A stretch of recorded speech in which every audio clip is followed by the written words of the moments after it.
الرحمن علم القرآن خلق الإنسان علمه البيان الشمس والقمر بحسبان والنجم والشجر يسجدان والسماء رفعها ووضع الميزان ألا تطغوا في الميزان وأقيموا الوزن بالقسط ولا تخسروا الميزان وأقيموا الوزن بالقسط ولا تخسروا الميزان والأرض وضعها للأنام فيها فاكهة والنخل ذات الأكمام والحب ذو العصف والريحان فبأي آلاء ربكما تكذبان خلق الإنسان من صلصال كالفخار وخلق الجان من مارج من نار فبأي آلاء ربكما تكذبان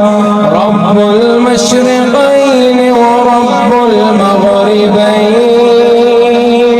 فبأي آلاء ربكما تكذبان مرج البحرين يلتقيان بينهما برزخ لا يبغيان فبأي آلاء ربكما تكذبان يخرج منهما اللؤلؤ والمرجان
فيومئذ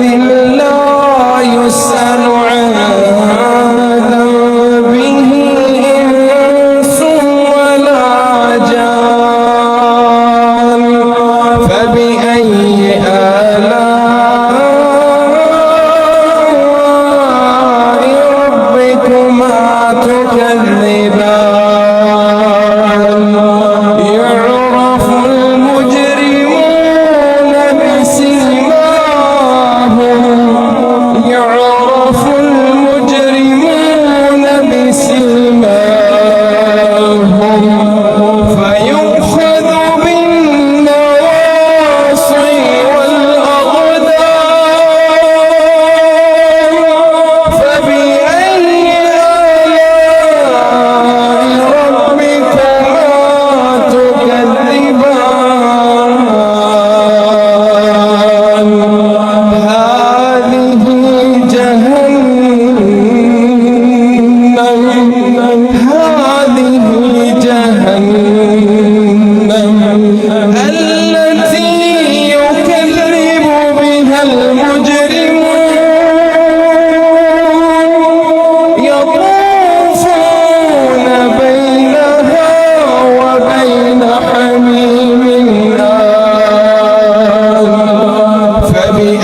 تكذبان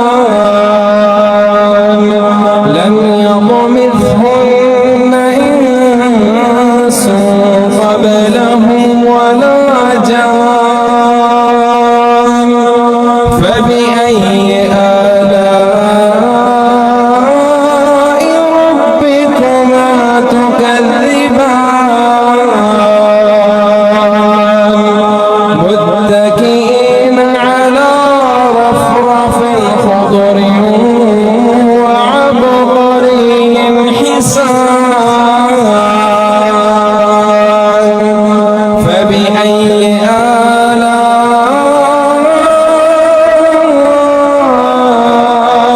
ربكما تكذبان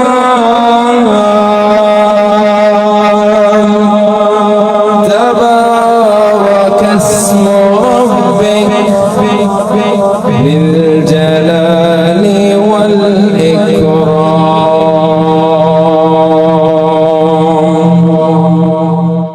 अस्सलाम वालेकुम friends, this is me Ramzan साफ़ी और आप देख रहे हैं मेरा उर्दू कुरान चैनल। ये एक इस्लामी चैनल है और आप इसको सब्सक्राइब करें, शेयर करें और लाइक करें ताकि इस्लाम की एक अच्छी वीडियो लोगों तक फैल सकें और आप सवाब लेने के लिए इसमें शामिल हो जाएं। अल्लाह हाफिज़।